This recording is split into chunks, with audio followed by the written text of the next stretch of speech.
might just be that the military is going around kidnapping people, running tests on them, and then blaming it on alien abductions. A number of alien abductees have come forward sharing what they truly think has happened to them. And you're about to lose your mind, so stay tuned for today's video. Starting off this countdown, we have Leah Haley. In 1990, a woman named Leah Haley was randomly abducted by aliens. She remembers being on a spacecraft in a round room surrounded by bright lights. When she woke up, she found herself lying on her back on an examination table. Weird alien-type figures surrounded her. Later, she decided to undergo hypnosis to try and remember more information about her abduction. And that's when she realized that the military might have had something to do with this. She also started to remember fellow abductees who she later would meet in real life. When Leah started to say that the military was involved in her abduction, she was actually abducted by members of the US military and interrogated.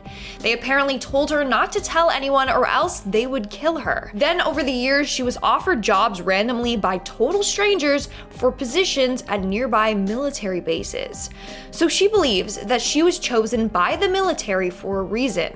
Although the military threatened her in 1992, she published a book titled Lost Was the Key, and it's all about her alien abduction experience. Coming in at number 9, we have Myrna Hansen. In 1980, a mother named Myrna Hansen and her 6-year-old son Sean were headed home from Oklahoma when they approached a pasture. That's when all of a sudden they saw a beam shoot down from the sky and drag cows up into the air. When the UFO realized that Hansen and her son witnessed this, they abducted them. Through hypnosis, she was able to remember being taken to a deep underground military base. In fact, she was able to describe its location in great detail, to the point where members of the Air Force office started following her and her son around. Clearly, they were scared that she was onto them. Moving on to number 8, we have the member of the military. So in 1982, a man whose name was concealed for protection purposes was stationed on a military base in New Brunswick. Let's just call him Steven. So one night, Steven's friend and girlfriend left the base to go watch Tron in theaters. An hour later, they were back already. Their car had been smashed. Apparently, they were driving along a stretch of the highway to the movies when they saw a bunch of strange lights coming over a hill. A bunch of cars pulled over to check out the lights, including this dude and his girlfriend. That's when they saw a large disc with flashing lights fly up into the sky. Everyone ran back to get into their car and to drive away. As they were driving away, the craft crashed into the side of some cars, including these guys. A few days later, men in black showed up at the base looking for Steven and his friend. They told them that they better keep their mouths shut and to never tell anyone if they wanted to keep their military careers. Moving on to number 7, we have Robert Richardson. In 1967 in Ohio, Robert Richardson collided with a UFO while driving. However, after impact, the object disappeared without a trace. The only thing they left behind was a small lump of metal from their craft. A week later, he was visited by 2 men in black suits who told him to cough up the piece of metal he collected from the scene of the crash, which was hella sketchy because number 1, how did they know about the accident? And number 2, how did they know that he picked up this piece of metal? Richardson said that he gave the metal to the authorities for testing. The men told him if he was lying, they would kill his wife. Thankfully, he never heard from these men again. In our 6th spot, we have the abductee named Linda. One day, a woman named Linda Napolitano woke up floating mid-air above her bed. She looked around and saw some strange figures by her bed watching her. The next thing she remembers is being on board a craft where these figures were experimenting on her. Some of them looked like aliens, others were humans. Eventually, Linda decided to come forward about her experience and share it with the public. But upon doing so, 2 men kidnapped and interrogated her multiple times. This led her to believe that her abductions were either planned by the government, which makes sense as to why she saw both alien figures and human figures, or the military knows that aliens are real and are trying to learn more about them through the abductees. We are now at our 5th and halfway mark with Melinda Leslie. Melinda Leslie from Orange County, California leads a support group for alien abductees. More than than 36 of her attendees say that they have been taken aboard an alien spacecraft and then later have been re-abducted by apparent military personnel and then subjected to physical examinations and interrogations. She herself has been a victim of this. She remembers humans in a flying triangle abducting her and taking her to an underground testing facility. There, a number of men in hazmat suits ran extensive tests on her. Eventually, she was abducted a second time, this time by a red-haired military captain who told her to tell him everything she knew about aliens. Coming in at number 4, we have the Roswell UFO. Roswell, New Mexico is famous for their UFO sightings. This is the hotspot for aliens, apparently.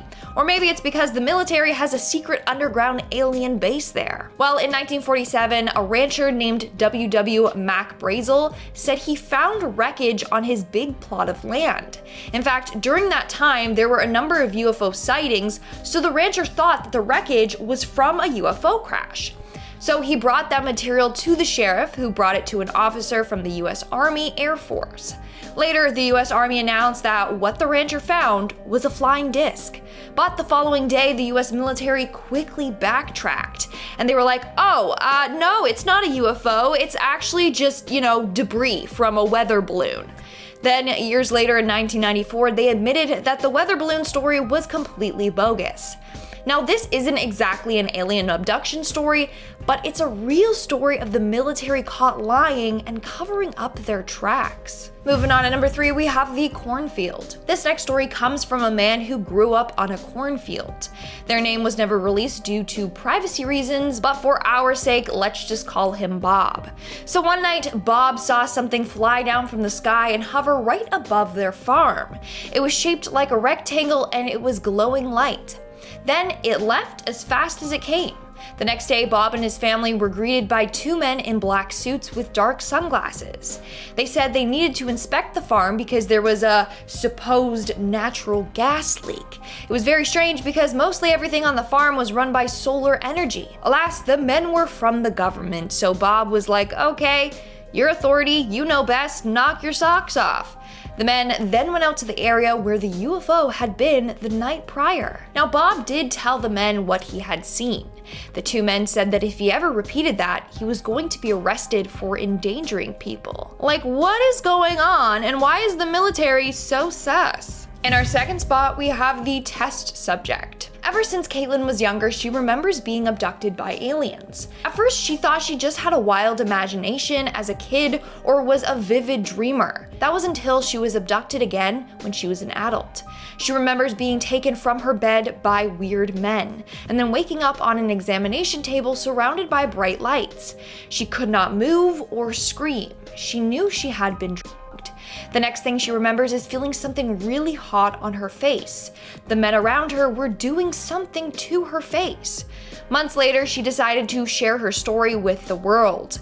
And immediately upon doing so, she was visited by 2 strange men who told her she better tell the press everything she was saying was made up, or else she would pay the consequences. Fearing for her life, Caitlin refused to talk about her story to anyone ever again, and declined any follow-up interviews. And in our number 1 spot today, we have Kendall Falk. Kendall is another woman who has been abducted a number of times throughout her life. At first, she thought these abductions were by real aliens. Later, she was able to debunk her own abductions and realize the truth. Kendall believes that she was targeted by the military due to her mental health issues. This makes her an easy target in their eyes because, sadly, people will find it harder to validate her claims. She remembers during one abduction, she was taken from her home in a UFO craft. Later, she was able to remember that it was a car that pulled into her driveway, not a UFO. She remembers standing in her driveway and seeing this alien get out of the car and come towards her. Now she remembers how weird this alien was. It walked very robotic. And she believes that that's because it was in fact a robot. The military used this so that Kendall would think it was a real alien abduction. They later her and brought her back to a facility where tests were done on her. This is absolutely wild. Is it true? Is the military faking alien abductions just to run tests on us? This is mind-blowing. But that's all for today's video. We can move quickly along to our comment shoutout portion. I'll be shouting out comments from the video, top 10 horrifying things recovered from science labs. And it should be aliens should be on #1 on that list. Alicia Trumbull commented, "You're my favorite. No matter how disturbing the video content is, you still make me LOL from your hilarious perspective." I like that. Thank you so much. Some people don't understand that half the time I'm just joking around and then they think I'm being serious and they get mad. So I'm glad that you understand my sense of humor. Brian Stevens commented, "I think that after I found dried blood in a biological warfare lab, I would have been the first out the door looking for a gallon of hand sanitizer." I agree. I'd be the first out the door, and then I'd go to a hospital because, you know, you probably caught something there, so. And Dominique Watkins commented, "Lindsay, thank you for another awesome video. Disturbing and sad at the same time. Have a good one." Dom is so sweet. She always talks to me on Instagram. I absolutely love you. So thank you for commenting and supporting me on Instagram and on here. Love you, girl. All right, guys, that's all the comments I'm shouting out for today's video. Make sure to comment something down below for a chance to be featured in my next comment shout out. And as always, don't forget to give this video a big thumbs up and subscribe to Most Amazing Top 10 for more amazing videos. I've been your host, Lindsay Ivan, and I'll see you when I see ya. Bye.